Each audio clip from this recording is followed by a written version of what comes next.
વિદ્યાર્થી મિત્રો, હું વિરલ પટેલ આજે ધોરણ 11 સાયન્સના વિદ્યાર્થીઓ માટે ફિઝિક્સ વિષયમાં ચેપ્ટર નંબર 2 માપન અને એકમની અંદર અગત્યનો ટોપિક લંબાઈનું માપન કેવી રીતે કરવામાં આવે, તો હાલના સમયમાં લંબાઈનું માપન કરવા માટે કયા સાધનનો યુઝ કરવામાં આવે છે તેની આજે આપણે માહિતી આપીશું. તો આજનો આપણો ટોપિક છે લંબાઈનું માપ. તો આપણે જો 10 ની -10 મીટર અને 10 ની -8 મીટરના ક્રમનું માપન કરવું હોય તો સૌપ્રથમ આપણે જાણીએ છીએ લંબાઈનું એકમ મીટર છે. તો જ્યારે મીટરના એકમની શોધ થઈ તો મીટર એ શું છે તે તમે જાણી લો. તો મીટર એટલે કે શૂન્યાવકાશમાં પ્રકાશ. મીટર એટલે શું? શૂન્યાવકાશમાં પ્રકાશે. તો શૂન્યાવકાશમાં પ્રકાશે 1/299 792 458 એટલે કે 1/3 × 10 ની 8 ઘાત. તમે જોશો 2.99 ગુણ્યા 1 2 3 4 5 6 7 8 એટલે 2.99 ગુણ્યા 10 ની 8 ઘાત એટલે કે લગભગ 3 ગુણ્યા 10 ની 8 ઘાત શૂન્યાવકાશમાં પ્રકાશની ઝડપ. તો 1 શૂન્યાવકાશમાં પ્રકાશની ઝડપ જેટલી સેકન્ડે જે અંતર કવર કર્યું હોય પ્રકાશે, તો આ અંતરને શું કહેવાય છે? 1 મીટર. તો 1 મીટર એટલે શું? તો શૂન્યાવકાશમાં પ્રકાશે 1/299 792 અને 458 જેટલી સેકન્ડની અંદર જે ડિસ્ટન્સ કવર કર્યું હોય એ ડિસ્ટન્સને આપણે શું કહીએ છીએ? 1 મીટર. શું કહેવાય? 1 મીટર. તો આપણે હવે આઈએ સાધન ઉપર જુદા જુદા. તો 10 ની -10 મીટર થી લઈને 10 ની -8 મીટર સુધીનું માપન કરવું છે. એટલે કે ખૂબ જ સૂક્ષ્મ છે, એને તો આપણે જોઈ પણ શકતા નથી. તો આવું જ્યારે માપન કરવું હોય, આણ્વિક સ્તરે માપન કરવું હોય, ખૂબ જ નાનું તો ત્યારે કયા સાધનનો ઉપયોગ થાય છે? માઇક્રોસ્કોપ. કયા સાધનનો ઉપયોગ થાય? માઇક્રોસ્કોપ. અને આ જે પદ્ધતિ છે એને આણ્વિક સ્તરની રીત તરીકે ઓળખાય છે. એટલે કે ખૂબ જ સૂક્ષ્મ માપન કરો તે પદ્ધતિને શું કહેવાય છે? આણ્વિક સ્તરની રીત.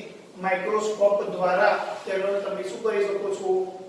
શોધી શકો છો. કેટલું માપન કરી શકો છો? 10 ની -10 મીટર થી લઈને 10 ની -8 મીટર સુધી. આપણા બજારની અંદર માઇક્રોસ્કોપના પણ ઘણા બધા પ્રકાર છે. જુદા જુદા પ્રકારના માઇક્રોસ્કોપ અવેલેબલ છે. ઓપ્ટિકલ માઇક્રોસ્કોપ અવેલેબલ છે, ઇલેક્ટ્રોન માઇક્રોસ્કોપ અવેલેબલ છે, સ્કેનિંગ ટનલિંગ માઇક્રોસ્કોપ પણ અવેલેબલ છે.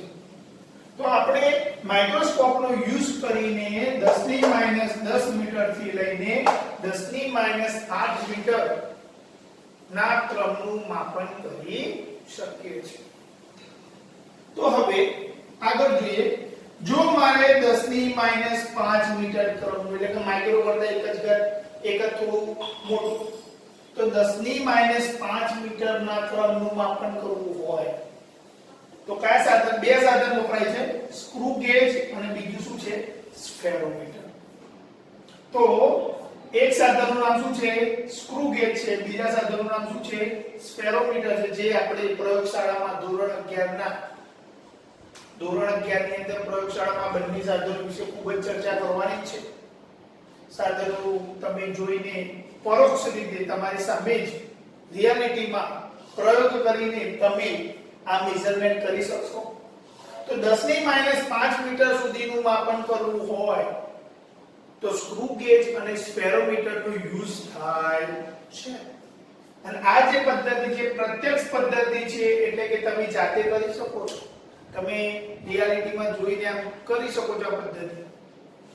હવે આપણે ધારો કે મારે 10 ની -4 મીટરના ક્રમનું માપન કરવું છે, તો કયા સાધનનો ઉપયોગ થાય છે? Vernier calipers. કયા સાધનનો ઉપયોગ થાય? Vernier calipers. એ પણ ધોરણ 11 માં પ્રયોગશાળાની અંદર તમારે આ સાધન વિશે પણ માહિતી મળશે. તો વર્નિયર કેલિપર્સનો ઉપયોગ થાય છે. એ પણ તમે પ્રત્યક્ષ રીતે મેઝરમેન્ટ કરી શકો છો. આ પદ્ધતિ કઈ પદ્ધતિ કહેવાય છે? પ્રત્યક્ષ પદ્ધતિ. હવે આપણે ધારો કે 10 ની -3 મીટર થી લઈને 10 ની +2 મીટર સુધીનું માપન કરવું છે. એટલે કે 10 ની -3 થી લઈને 10 ની +2 મીટર સુધીનું માપન કરવું હોય તો મીટર પટ્ટીનો યુઝ થાય છે, જે તમે જોઈ જશે બજારમાં અવેલેબલ છે. તો મીટર પટ્ટીનો ઉપયોગ થાય છે અને એ પણ તમે પ્રત્યક્ષ રીતે માપન કરી શકો છો. હવે લાસ્ટ વન, 10 ની 2 મીટર એટલે કે 100 મીટર થી વધારે રેન્જના અંતર માપવા હોય, 100 મીટર થી વધારે રેન્જના શું માપવા હોય? અંતર માપવા હોય તો ટેલિસ્કોપ અને રડારનો યુઝ થાય છે. તો રડાર વિશે તમે જાણતા જ હશો, દેશની સુરક્ષામાં ખૂબ જ મોટો ફાળો આપે છે રડાર.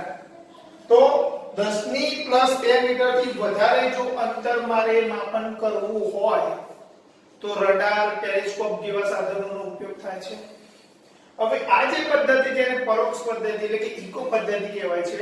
ઇકો પદ્ધતિ પણ વધારે ખૂબ જ દૂરના ધારો ગ્રહો છે, તારાઓ છે, એનું અંતર માપવું હોય, ગ્રહોના પરિમાણ માપવા હોય તો આપણે કઈ પદ્ધતિનો ઉપયોગ કરવો પડે?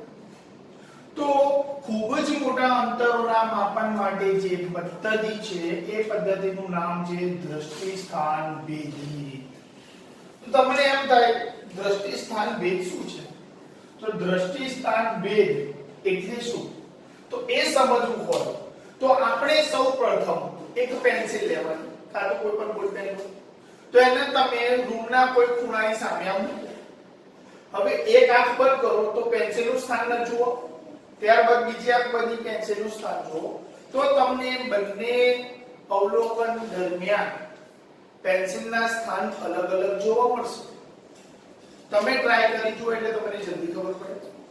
તો જ્યારે આપણે કોઈ પેન્સિલને ખૂણા કોઈ પણ રૂમના ખૂણા જસ્ટ લાઈક આ રીતે ખૂણાની સામે મૂકીએ, હવે એક આંખ બંધ કરીએ તો પેન્સિલનું સ્થાન આ બાજુ છે, આ બાજુ હોય તો સ્થાન બદલાઈ જાય છે, એટલે કે સ્થાન બદલાય છે. તો આ જે છે એને કહેવાય છે દ્રષ્ટિ સ્થાન ભેદ. એટલે કે સ્થાન બદલાઈ જાય છે, આપણો ભ્રમ ઉત્પન્ન થાય. પેન્સિલ ખરેખર એ જ સ્થાને છે પરંતુ આપણને ભ્રમ થાય છે. જુદી જુદી આંખથી જ્યારે અવલોકન લેવામાં આવે તો આપણને શું થાય છે? ભ્રમ થાય છે. એકવાર પેન્સિલનું સ્થાન આ બાજુ દેખાય છે, બીજી વાર પેન્સિલનું સ્થાન બીજી બાજુ દેખાય છે, તો આ આપણો ભ્રમ છે અને આ ભ્રમને શું કહેવાય છે? દ્રષ્ટિ સ્થાન ભેદ. શું કહેવાય છે? દ્રષ્ટિ સ્થાન ભેદ. તો દ્રષ્ટિ સ્થાન ભેદ ની રીતથી આપણે પૃથ્વીથી ગ્રહનું અંતર માપન કરવું છે તો શું કહેવાય? તેના માટે મહત્વનો પોઈન્ટ જોઈએ. સપોઝ આપણે પેન્સિલને આપણે બંને આંખોથી જોઈએ છે, એકવાર આ આંખથી બીજી વાર આ આંખથી, તો આપણી બંને આંખો દ્વારા પેન્સિલ સાથે કંઈક શું બનતો હોય? ખૂણો બનતો હોય. જે ખૂણો બને છે એને દ્રષ્ટિ સ્થાન ભેદ કોણ કહેવાય. ઉદાહરણ તરીકે સપોઝ આ પેન્સિલ છે, આપણી એક આંખ, આ બીજી આંખ, તો એક આંખ દ્વારા પેન્સિલ સાથે બીજી આંખ દ્વારા પેન્સિલ સાથે જે ખૂણો બને એને શું કહેવાય? દ્રષ્ટિ સ્થાન ભેદ કોણ. અને આપણી બંને જે આંખો છે, આપણી આંખ છે એવું સમજી લો, તો આપણી બંને આંખો વચ્ચે જે અંતર છે એને શું કહેવાય? બેઝિસ, પાયો કહેવાય. શું કહેવાય? પાયો. તો દ્રષ્ટિ સ્થાન ભેદ કોણ કોને કહેવાય? પાયો કોને કહેવાય એ આપણે સમજ્યા. તો દ્રષ્ટિ સ્થાન ભેદ કોણ એટલે કે આપણી બે આંખો દ્વારા પેન્સિલ સાથે જે ખૂણો બન્યો એ ખૂણાને આપણે શું કહીશું? દ્રષ્ટિ સ્થાન ભેદ કોણ. અને આપણી બે આંખો વચ્ચે જે અંતર છે એને શું કહીશું? બેઝિસ, પાયો. હવે આપણે આ દ્રષ્ટિ સ્થાન ભેદની રીતો યુઝ કરી પૃથ્વીથી ગ્રહનું અંતર માપન કરવું છે. તો અહીં જોજો, સૌપ્રથમ હું રિપ્રેઝન્ટ કરું છું પૃથ્વી. આ એક શું છે? પૃથ્વી છે. આ પૃથ્વીથી અતિ દૂર આવેલ એક શું છે? ગ્રહ, બીજો કોઈ ગ્રહ. હવે મારે પૃથ્વીથી ગ્રહનું અંતર માપન કરવું છે. હવે આ અંતર ખૂબ જ વધારે છે. ધારો કે ગ્રહ ઉપર, તો પૃથ્વી પરના કોઈ પણ બે સ્થાનોનો વ્યાસાર્ધ પરના, પૃથ્વીના વ્યાસાર્ધ પરના બે સ્થાનો લઈ લો. એક સ્થાન અહીં છે, બીજું સ્થાન અહીં છે. તો બે સ્થાનો પરથી એક સાથે ગ્રહનું અવલોકન કરો. અહીંયા એક વ્યક્તિ ઉપર રાખો, અહીંયાથી ગ્રહનું અવલોકન કરો, અહીંયાથી ગ્રહનું અવલોકન કરો, એક સાથે કરવાનું. વ્યક્તિ અહીંથી ગ્રહનું અવલોકન કરે, વ્યક્તિ અહીંથી પણ ગ્રહનું કરે, એક જ સમયે એક સાથે અવલોકન કરો. તો આ જે ખૂણો બન્યો એને આપણે શું કહીએ છીએ? દ્રષ્ટિ સ્થાન ભેદ કોણ. શું કહીએ છીએ? દ્રષ્ટિ સ્થાન ભેદ કોણ. આ શું છે? આપણો ગ્રહ. આ શું છે? આપણી પૃથ્વી.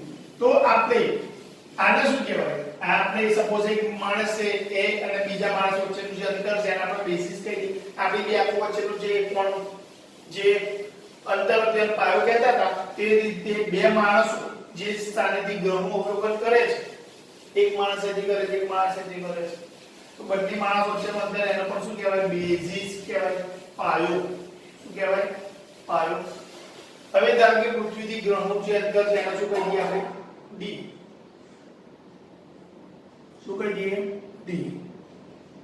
હવે તમને એમ થશે કે અંતર નામ સીધું ના, પરંતુ આ અંતર ખૂબ જ વધારે છે. કોની સાપેક્ષે? પૃથ્વીના પરિમાણની સાપેક્ષે. ઉદાહરણ તરીકે કીડી ની સાપેક્ષ પૃથ્વી, તો પૃથ્વીની સાપેક્ષ બંને વચ્ચેનું અંતર ખૂબ જ વધારે છે. એટલે કે આપણે આમાં કોઈ પણ ડિસ્ટન્સ લઈ શકાય, કારણ કે અંતર કેવું છે? ખૂબ જ વધુ છે. શું છે? ખૂબ જ વધારે છે. એટલે પૃથ્વીના પરિમાણ અને ગ્રહના પરિમાણની સાપેક્ષે બંને વચ્ચે જે ડિસ્ટન્સ છે એ ખૂબ જ વધારે છે. તો હવે આપણે આનો યુઝ કરીને શું શોધવું છે? અંતર માપન કરવું છે. તો સૌપ્રથમ આપણે કોઈ ગ્રહનું નામ આપી દઈએ S. અહીં નામ આપી દઈએ વ્યાસાર્ધ પરના બિંદુ A અને B. તો સૌપ્રથમ આપણે આ રીતે રિપ્રેઝન્ટ કરી શકીએ છીએ કે પૃથ્વીના વ્યાસાર્ધ પરના બિંદુ A અને B પરથી એક સાથે ગ્રહ S નું અવલોકન કરવામાં આવે તો જે ખૂણો બને છે ASB. શું કહેવાય? ખૂણો ASB એને શું કહેવાય? દ્રષ્ટિ સ્થાન ભેદ કોણ. શું કહેવાય? જેને શું કહીશું આપણે? દ્રષ્ટિ સ્થાન ભેદ કોણ. એટલે કે A અને B વ્યાસાર્ધ પરના બિંદુ A અને B દ્વારા ગ્રહ S સાથે જે ખૂણો અંતરાતો હોય એ ખૂણાને આપણે શું કહીશું? દ્રષ્ટિ સ્થાન ભેદ કોણ. પૃથ્વીથી ગ્રહનું અંતર કેટલું છે? D.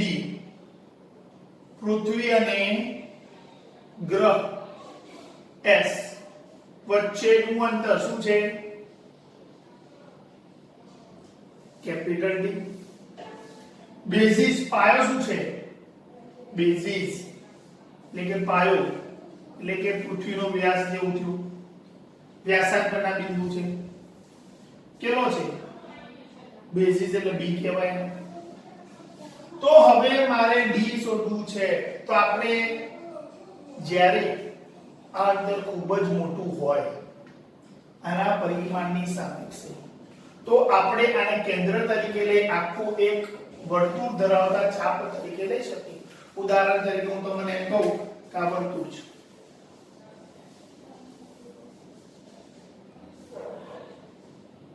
હવે કોઈ એક નાનકડો ભાગ હોય તો એ સમતલ તરીકે લઈ શકાય. તો જ્યારે આ અંતર ખૂબ જ વધારે હોય તો વર્તુળનો કોઈ એક નાનો ભાગ હોય, જસ્ટ લાઈક આ નાનો ભાગ છે. આ શું છે? એક નાનકડો ભાગ છે. કોની સાપેક્ષે? આ ડિસ્ટન્સની સાપેક્ષે. ઉદાહરણ તરીકે આપણે પૃથ્વી છે, ગોળ છે, પરંતુ પૃથ્વીના રસ્તા આપણને કેવા દેખાય? સમતલ દેખાય. એટલે કે જ્યારે કોઈ પણ વક્રાકાર સપાટી ખૂબ જ મોટી હોય અને એની સાપેક્ષે આપણે ખૂબ જ સૂક્ષ્મ ભાગનો વિચાર કરીએ. ઉદાહરણ તરીકે પૃથ્વી ખૂબ જ મોટી છે પરંતુ એના રસ્તા ખૂબ જ નાના રસ્તા તમે આપણે જોવો પૃથ્વીની સાપેક્ષે, તો આપણને પૃથ્વીના રસ્તા કેવા દેખાય છે? સીધા દેખાય છે. દેખાય છે? કેમ? કારણ કે ખૂબ જ મોટો ભાગ હોય તેની સાપેક્ષે એનો જે સૂક્ષ્મ ભાગ ધ્યાનમાં લેવામાં આવે તો એને સમતલ ગણી શકાય. તો આપણે આ ભાગ એને વર્તુળાકાર ભાગ તરીકે લઈ શકીએ. આપણે આને આખો વર્તુળ તરીકે રિપ્રેઝન્ટ કરી શકીએ. તો આ આપણો શું થયો? ચાપ થયો. શું થયો? આનો ચાપ કહી શકાય વર્તુળનો. શું કહેવાય? એટલે કે આપણે આ રીતે સપોઝ હું આખું વર્તુળ રિપ્રેઝન્ટ કરું, ધારો કે આપણા જે ચાપ છે એને નામ આપી દે, ચલો A B. એ આની સાથે જે ખૂણો આંતરે છે એ શું છે? થીટા. આ વસ્તુ આ રિપ્રેઝન્ટ કરી શકાય. કેમ? કારણ કે આ ભાગ ખૂબ જ મોટો છે. કોની સાપેક્ષે? આની સાપેક્ષે. એટલે આ અંતર ખૂબ જ વધારે હોય તેના કારણે આપણે આને વર્તુળનો ચાપ રિપ્રેઝન્ટ કરી શકીએ. કારણ કે ખૂબ જ મોટી વક્રાકાર સપાટીનો નાનો ભાગ કેવો હોય? સમતલ જ હોય. હવે આપણે આ જો સૂક્ષ્મ હોય તો દ્રષ્ટિ સ્થાન ભેદ પણ કેવો હોય? ખૂબ જ નાનો હોય. કારણ કે આ સૂક્ષ્મ હોય તો ખૂણો પણ કેવો હોય? આપણે ધોરણ 10 માં ભણી કે આ નાની સૂક્ષ્મ ભાગ હોય એને સામેનો ખૂણો કેવો હોય? સૂક્ષ્મ જ હોય. નાની બાજુની સામેનો ખૂણો નાનો હોય તો સૂક્ષ્મ બાજુ છે તેની સામેનો ખૂણો કેવો હોય? સૂક્ષ્મ જ હોય. તો આની સામેનો ખૂણો કેવો હોય? ખૂબ જ સૂક્ષ્મ હોય છે. એટલે આ પણ નાનો હોય છે. તો આપણે આને વર્તુળના ચાપ તરીકે લઈ શકીએ અને આપણે જાણીએ છીએ આગળની થિયરીમાં સમતલ કોણ થીટા બરાબર ચાપ ભાગ્યા ત્રિજ્યા. તો આપણે એ સૂત્રનો ઉપયોગ કરીએ તો થીટા બરાબર ચાપ કેટલો છે? b. ત્રિજ્યા કેટલી થાય આપણે વર્તુળની? આખું વર્તુળ રિપ્રેઝન્ટ કરીએ તો આ ત્રિજ્યા શું થાય? d થઈ. તો આપણે શોધવું d છે તો d બરાબર શું લખાય? b by theta. જો આપણે થીટા અને b નું મૂલ્ય જાણતા હોય એટલે પૃથ્વીનો વ્યાસાર્ધનું માપ જાણતા હોય તો આપણે પૃથ્વી અને ગ્રહ વચ્ચેનું અંતર ફાઇન્ડ આઉટ કરી શકાય. તો આ જ રીતે જો મારે ગ્રહના પરિમાણનું માપન કરવું હોય તો આના નાના વચ્ચે ડિફરન્સ શું છે? આપણે અહીંયા અંતર માપન કરવાનું છે. આપણે અહીંયા આગળ ગ્રહનું પરિમાણ માપવું છે એટલે કે ગ્રહનો વ્યાસ માપવો છે. તો એની અંદર શું કરવું? તો સૌપ્રથમ આપણે ગ્રહ દોરી દઈએ અને એક પૃથ્વી દોરી દઈએ. આમાં પૃથ્વી મેં સપોઝ માપી દીધી. તો મારે ગ્રહના વ્યાસાર્ધના માપ જોઈએ છે. તો ધારો કે ગ્રહનો વ્યાસ દોરો તો ગ્રહનો વ્યાસ દોરી.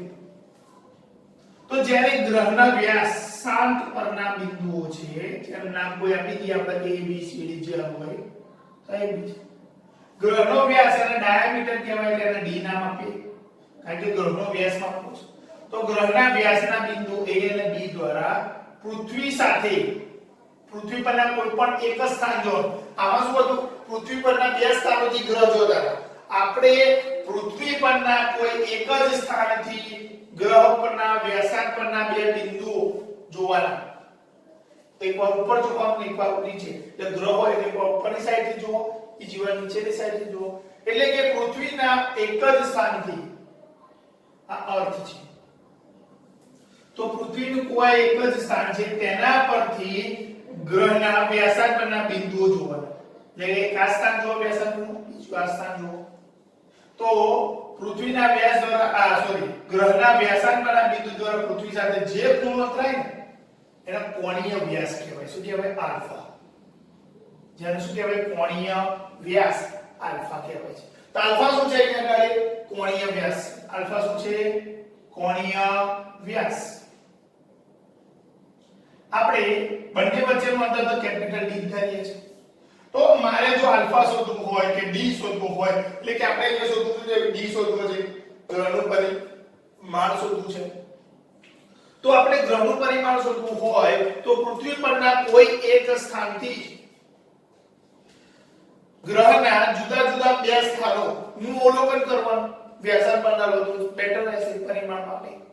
તો વ્યાસાર્ધ પરના બે સ્થાનોનું અવલોકન કરવામાં આવે તો વ્યાસાર્ધ પરના બે સ્થાનો દ્વારા પૃથ્વીના કોઈ એક સ્થાન સાથે જે ખૂણો અંતરાતો હોય એનો કોણીય વ્યાસ કહેવાય.